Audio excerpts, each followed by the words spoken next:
নমস্কার আমার সকল ইউটিউব বন্ধুদের। আজকে আমি দেখাবো টক ঝাল মিষ্টি কুলের আচার কী করে বানাতে হবে। আর এখন চলছে ফাল্গুন মাস, এই রোদে টক ঝাল আচার হলে একটু ভালোই হয়।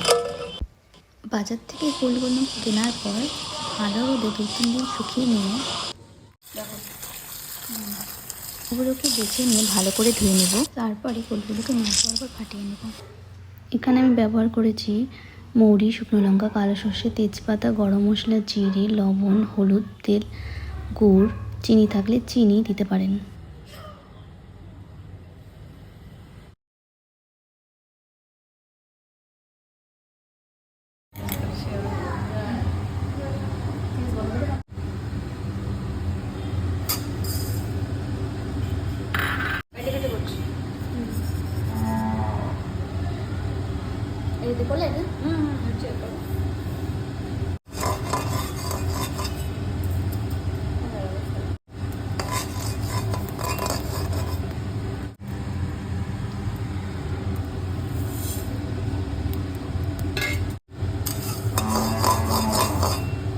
এক এক করে সব মশলা দিয়ে ভালো করে নেড়ে চেড়ে নেব।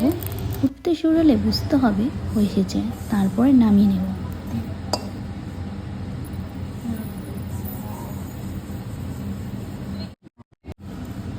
না দেখা করে নেই, আর কি দেখা করবো, চলে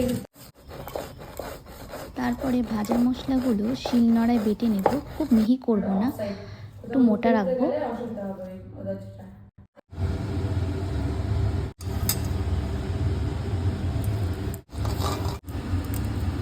তারপরে কড়াইতে তেল দিয়ে শুকনো লঙ্কা, তেজপাতা, জিরে দিয়ে ফোড়ন দেওয়ার পর ফুলগুলো দিয়ে দেব। হলুদ, লবণ দিয়ে ভালো করে নেড়ে চেড়ে নেওয়ার পর গুঁড়ো করে রাখা মশলাগুলো দিয়ে ভালো করে আবারও নেড়ে চেড়ে নেব।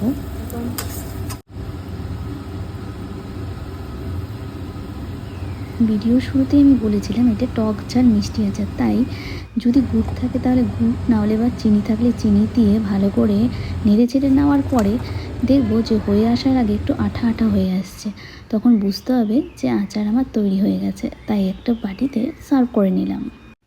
এভাবে আপনারাও বাড়িতে তৈরি করে নিতে পারেন টক ঝাল মিষ্টি কুলের আচার।